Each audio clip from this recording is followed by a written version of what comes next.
Luke. What did you want to chat about?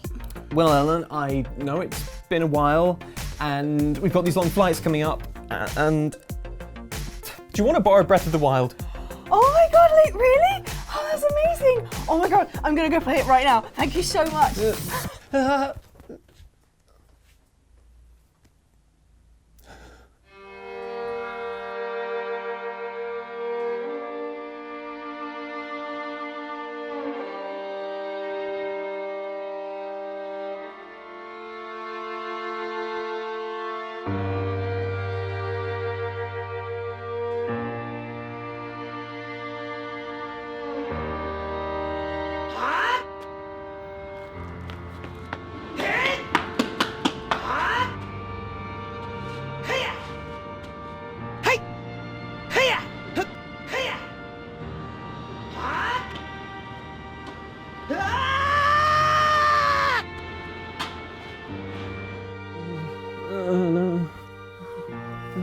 Luke!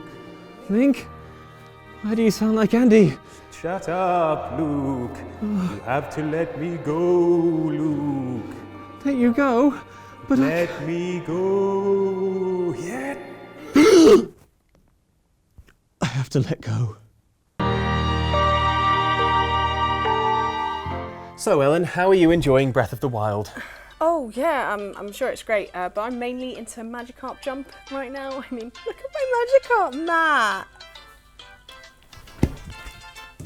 God, what prima donna. Oh, no, not you, Matt. Never you. Show of the weekend, show of the weekend, show of the weekend, show of the weekend, show of the weekend. Real talk though, Yes. Breath of the Wild. It's great, right? Good, it's really good. You I loving it? played it on the plane. I played Breath of the Wild on the plane over to E3 and dream. it was great. Yeah, I lived the dream. I'm really glad because you were really careful in a lot of the Let's Plays of not giving away too much. Like, so I was like, oh, what's that thing? That looks important. You're like, Don't look, it's nothing. Cover your eyes, child. Don't look at the robot on the hill.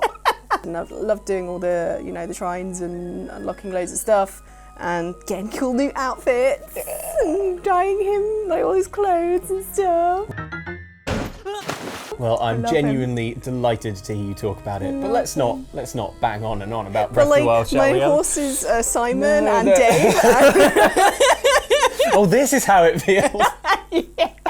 But what I think we should really talk about, Ellen, Yes. is Mario Odyssey. Yes. Because it is certainly the next major Switch title Yes. coming up, and we both played it at Yes, we did. E3. It was so good.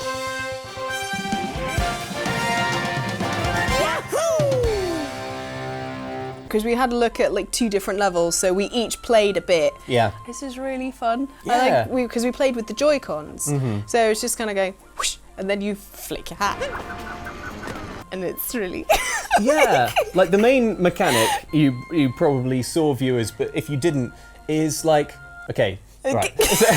Mario throws his hat, and if his hat lands on a thing and the hat goes on, and then like Mario goes in the thing, and then Mario's the thing. The thing. He's takes its soul, Yes. and he eats it. Yes. You know in Red Dragon, Yeah. when Ralph Fiennes' character eats the Blake painting. Right. That's what Mario's doing to the souls of the taxis and people and enemies that he sees. He's like, Yeah. Mario has the same tattoo on his back. yeah, Mario has the great red dragon and the woman clothed in the sun or whatever it is. So the premise is super weird, but playing it just feels like any other Mario game. I think the hat possession thing is going to be like a fun extra in the mold of Flood in Mario Sunshine, which we canonically love, or like the way you would shake the Wiimote in Mario Galaxy, and like use it as a cursor. The thing I'm interested to see is because we played it with the Joy-Cons, but and there was a bit of motion control involved in that. You would just sort of flick the thing out to frisbee the hat, and it felt quite natural. I wonder what that's going to feel like when you're playing it like on a static controller with less of the waggly waggles. That's a technical term. Waggly waggles. Presumably it'll all be handled with buttons, but Yeah, it was very intuitive. Like sometimes you think, oh god, motion controls. Yeah. But then like it was just like there was a special attack that you could do that goes all the way around and you just go whoosh and it does it and it's when the only motion control is basically like twitching your arm out. Yeah. Like, that doesn't feel the majority of everything is still buttons. You're not Yes. having to like throw it. It's just the hat thing. And all the Mario mechanics felt right there. Like Yes. the first thing I tried to do was that weird one where you sort of crouch while you're running and do like, and Mario goes like a like sort of big jump. But it's like, if you can jump like that, why don't you do that all the time? I don't get it. Anyway, Mario's not a normal person. No. As we learned In New Donk City. in New Donk City. All the normal people, like really tall, and Yeah. like he goes around and finds jazz musician. Pauline has grown to a normal size. Let's talk about Pauline. Pauline, now, like, I consider myself to be like a pretty big Mario fan, and this is a deep cut of the lore. You know, Pauline is the lady who is the damsel in distress in the Donkey Kong games. Yeah. You might think that that's Princess Peach or Princess Daisy, but it isn't. It's Pauline. Pauline. I sort of figured out it was just one of those Nintendo weird things, like how Mario is called Jumpman in that. And Yeah. now they probably would have just retconned it. But Yeah. no, they've kept it as Pauline for some reason. But Yeah. Pauline is now the mayor of New Donk City. Yeah, she's done pretty damn well for herself. She's just like, I'm just running my city. I need you to find some musicians for me. That's all I need. Sorted out, Mario. Done. Yeah. It's just like, She's the mayor. Well, she stands for re-election on a platform of Donkey Kong barrels. Platform, get it? yeah. I'll fix that in post. I'll tidy it up. We'll put a laugh track under it. Your sides will be splitting. And then she sings. So there's this song. Oh yes, this became the theme of our E3 week. Let's Yeah. just say that, particularly Luke and Andy. It's so good. I wanna go. Da-da-da-da-da-da. And if the dark clouds are just words, don't feel enchanted teardrops. I'll be your one-up girl. It's really the perfect song achieved there. And yeah, Pauline sings that to Mario, and it's kind of like slightly romantic. So weirdly, Mario Odyssey is making us think very hard about Mario's love life. Yeah. Which I didn't think I would be doing outside of my fan fiction. Actually playing the game was fun. Oh, though. really fun. Particularly when we went and bought outfits in New Donk City and you forgot to equip the hat. So he ended up in a suit, but with like a hard hat. Mario's So, yeah. CEO inspecting factory. Yes. You're a politician, like doing a tour of a building site and being like, yes. So if you've always wanted to roleplay Mario revealing a mass restructuring with layoffs across the board. I feel like the game in general is so weird and so hard to get a bead on, even having played it, that it's very, very hard to figure out exactly how good it's going to be. It feels like it's certainly going to scratch that Mario platforming itch because like just picking up the controller, it felt like you're right back in there, jumping around, it feels great, it looks beautiful, but in terms of how that all holds together, that still feels like it's really up in the air, just because what is even the game? I don't understand. You know, like, it's just so weird, and so I think it'll either just be the most brilliantly crazy eclectic mix of experiences, or it's possible that you'll play it and you'll be like, well, this just sort of doesn't really hang together, like it doesn't have a cohesive theme, it's not. I'm not sure about like how you get to different places other than like in your hat-shaped spaceship. I'm quite interested to see how like the story ties that all together and like how you kind of get from one world to the other. From the Mario games that I played as a kid, like on my Game Boy, it's just like World 1-1, World 1-2. Yeah. Okay, now you're in a different world now. You've just had to go somewhere else because they told you. I'm just interested to see where these weird rabbit wedding planners like come into it and everything, and just like...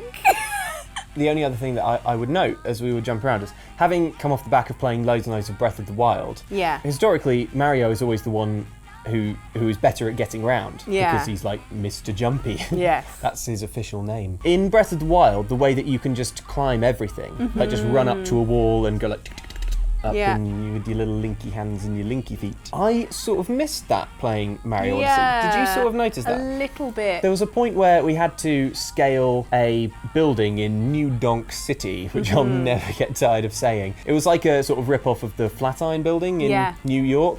the lesser city, New York. It felt almost a little frustrating because I was like, wait, I have to figure out a way up this skyscraper only with jumping. And I had this real strong, maybe it was just because the Switch controller's in my hand and like I have just that muscle memory of the Switch controller at the moment just basically being Zelda. a Breath of the Wild machine. So it would be a weird sort of twist of fate if Mario Odyssey comes along and actually it feels like Mario is less mobile than Link was. Yeah. You know? But then if Mario could just climb things, would that take away from the platforming element? I think it might.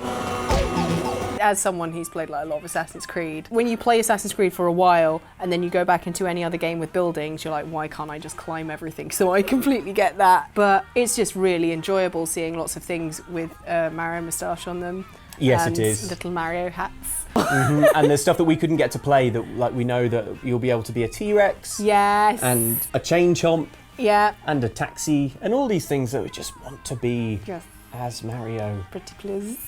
Don't let him into your soul, children. He takes his hat off and goes as if to Frisbee.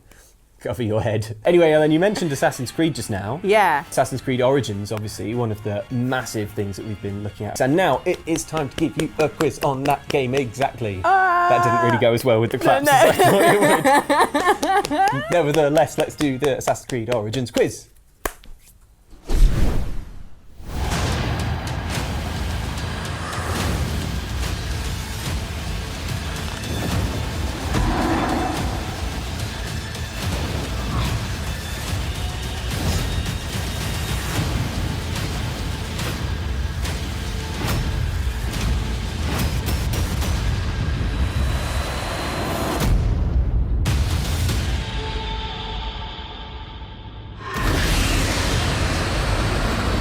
Assassin's Creed Origins is a bold return for the stealthy stab 'em up series, dropping players into ancient Egypt. It looks super exciting, it's out in late October, but until then, it is well known that Ellen's brain is the molten core of all Assassin's Creed knowledge, so let's probe it with some question satellites. I'm not a planet in Mass Effect, alright? Yes, you are, and we're going to get Incitanium, Ellen, Assassin's Creed Origins will mix up the series recipe with revamped combat, new RPG elements, including skill trees, loot, and weapon upgrades, which mean, for example, that your Assassin's Blade might need a bit of work before it'll manage a one-hit kill.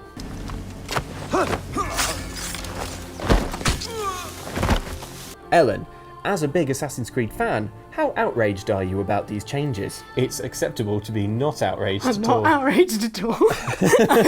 I love the Assassin's Creed series, but they started to churn them out a little bit. And as someone who loves the series, I didn't want to see it just become this thing that everyone got tired of. There are some things that I think it does need to switch up. I've always found it really silly that whenever like your assassin disarmed someone and like murdered them with this superior weapon than what you're holding, and they just go and it's like, no, I want to carry that axe with me. With me.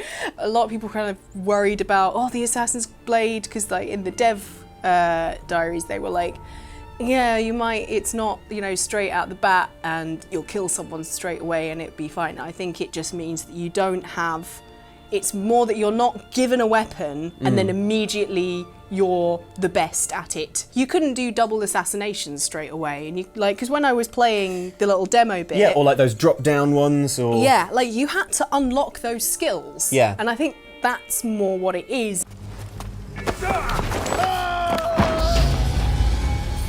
And I said before E3, I want them to change the combat because, oh my god, like, they nearly got it right with Syndicate, but even so, it is still, wait, yeah, counter, it's that thing, wait, that thing everyone counter, hanging around. and just stands around you. Whereas really with this, it's like, no, where you stand actually matters. You're not it's not autopilot on what your feet are doing. You're having to control your feet.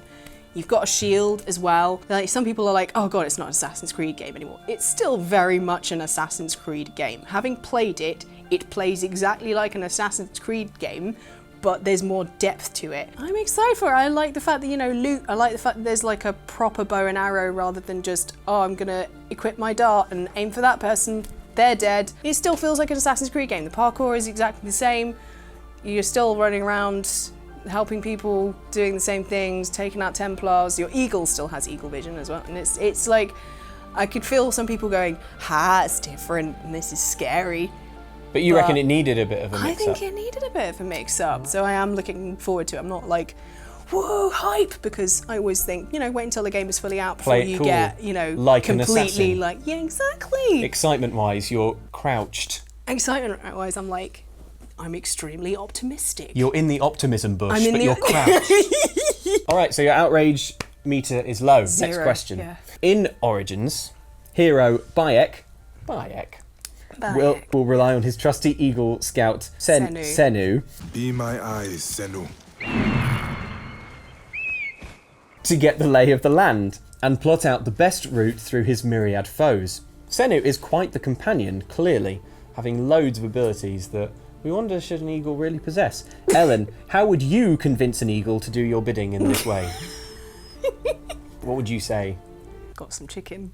I've got some chicken. I can get you chicken for life. I can get you chicken for life. I've got a lead on some chicken. I've Got a hot lead on some chicken. The eagle's like, yeah, go on.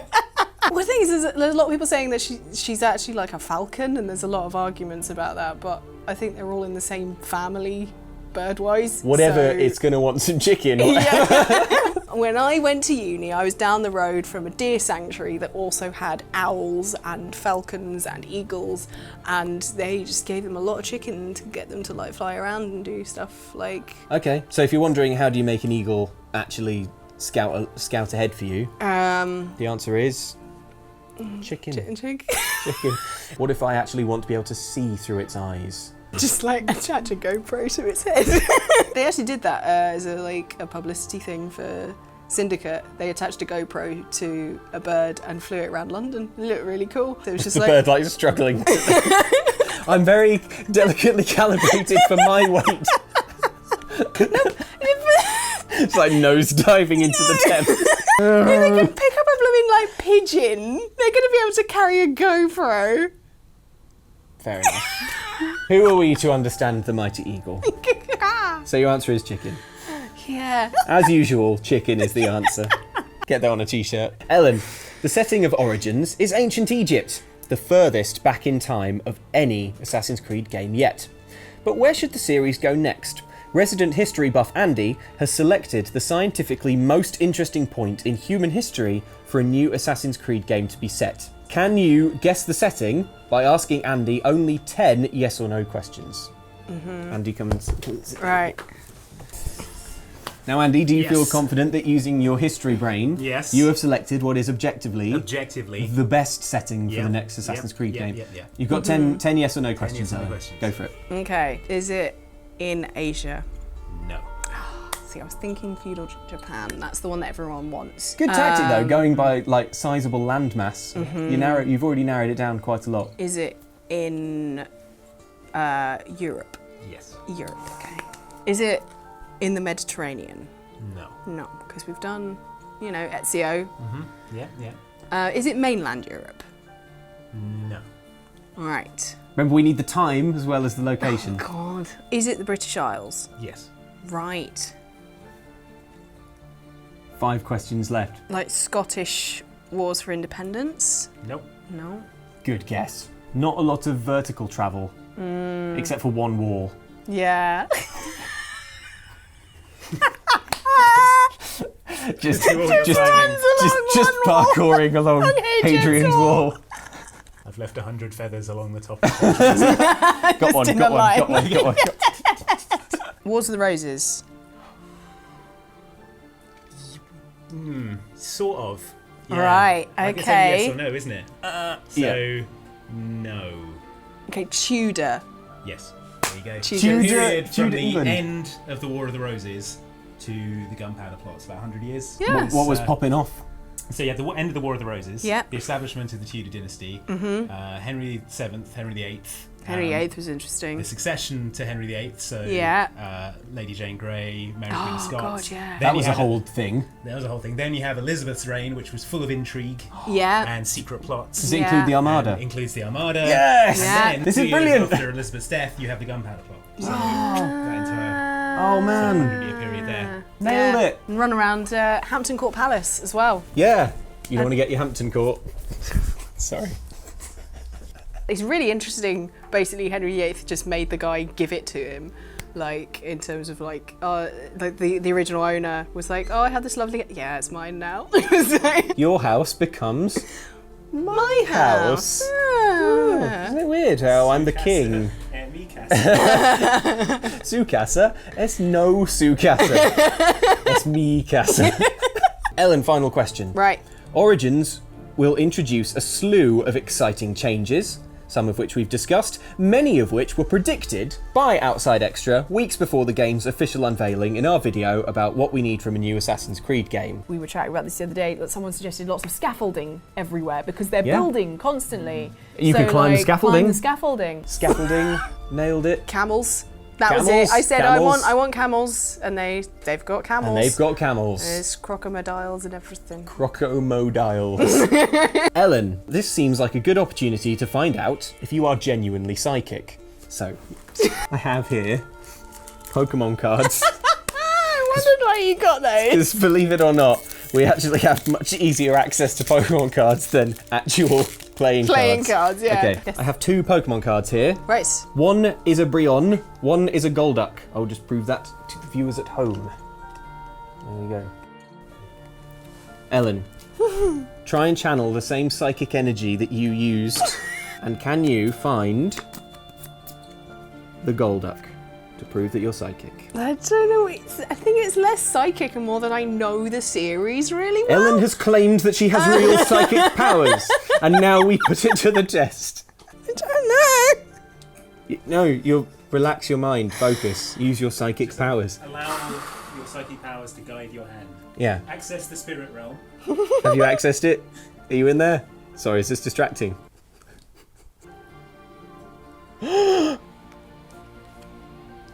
It's the Golduck! Proof! Psychic proof! Confirmed for psychic. There is literally no way that could have happened if Ellen did not have psychic powers. So, there we go. I mean, we should call someone. If you're watching this, just send the YouTube link to like NASA or Mensa or like the government or something. We need. The magician James Randi has the $1 million paranormal challenge, where if you can prove evidence Oh! paranormal activity. Well, Mr. Randy, this will make for interesting viewing, I think. What are you going to do with your 10% share of the money, Ellen? 10%? Hey, I'm the facilitator. I'm the one who proved it. I'm the one who's got the powers, apparently. Well, you can psychic yourself up some more money then, can't you? Think of us non-psychics. We have to make our way in this cruel world. It's easy for you with your psychic powers. Cool, so we learned a lot about Assassin's Creed Origins there. Yeah. We know that Ellen has genuine, for real psychic powers. And now we're going to learn what you guys have been saying in the comments. comments, Of course, Ellen already woo. knows, but she's going to play It's along. in the script. We spent the last week and a bit at E3 playing loads of new games and generally having a rare old time, especially when Luke and Andy got their sticky mitts on Destiny 2's visually striking campaign mode. Look at his face. So Dr. How well rendered his face is. Yeah, look at those paws. Look at the textures on him. They're good. Stop I'll stop loving looking at textures. textures. Okay, look at the textures on that. Oh my god, That's nice. look at that webbing. Such realistic, Yeah. canvasy Tarpaulin. stuff. Is it the best tarp in a video game you've ever seen? I mean, the best I've ever paid close attention to. Leah Mork saw a business opportunity in your texture obsession, Luke. Let this be the day we remember as the day Outside Texture was born. Let us never forget. Outside Texture forevermore. Expect weekly features on upcoming textures, plus a texture quiz every weekend. Luke, if you had to take one texture with you to a desert island, which would you choose? Oak bark, Corinthian leather, or tent canvas? Don't make me choose! Elsewhere, I looked at just some of the reasons that Mario Odyssey is the weirdest Mario game evs. The sentient Cappy appears to take the form of Mario's classic red headgear, but we've recently learned that its true form is actually this super glam white top hat. making it the perfect day-to-night transition accessory. Genghis John spotted something even weirder about Mario, the so-called plumber. I've seen Mario as a tanuki, I've seen him as a Tyrannosaurus and a liquid metal Terminator, but I've never seen him fix a sink. Yeah, his Which Trusted Trader score is super low. Yeah, oh god, check this review. Arrived late, didn't bring any tools, stamped on every mushroom in my garden. 1 star. Ouch. Ouch. And in other Mario news, we were delighted to finally get to grips with his latest outing on Nintendo Switch and play with his creepy new hat. Oh wait. Possess it, possess it. Yay! We're in Bullet Bill's soul now. Bullet Bill has died and we've taken its body. Do you think it's painful when Mario possesses you? I don't know. Oh god. I bet it's painful. Litbolt was unnerved by our soul-stealing ruminations. Do you think it's painful when Mario possesses you? That's a sentence I never expected to hear. I just think it's good to be prepared, you know your enemy and all that. Mario's not the enemy though. Well, not yet. Wait till he gets a taste for hat power, then we'll see. Right. Finally, Mike and I chatted about the upcoming Star Wars Battlefront 2 and some of the things we learnt whilst playing it. So Rey from Force Awakens and obviously Last Jedi, which is coming out, she's there.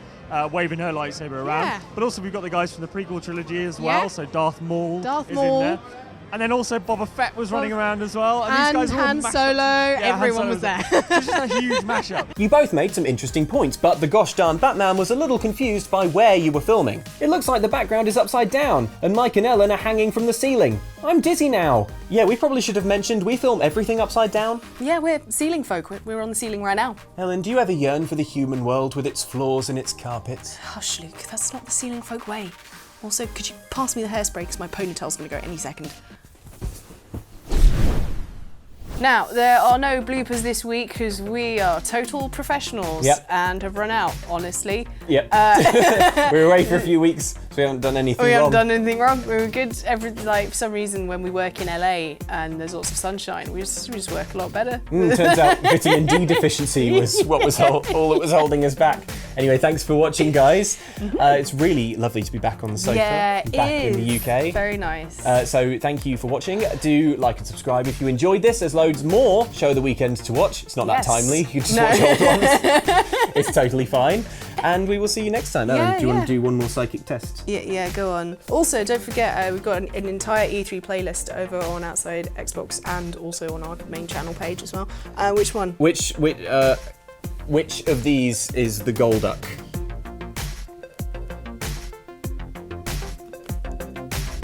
It's only the chuffing Golduck. Oh, James Randy!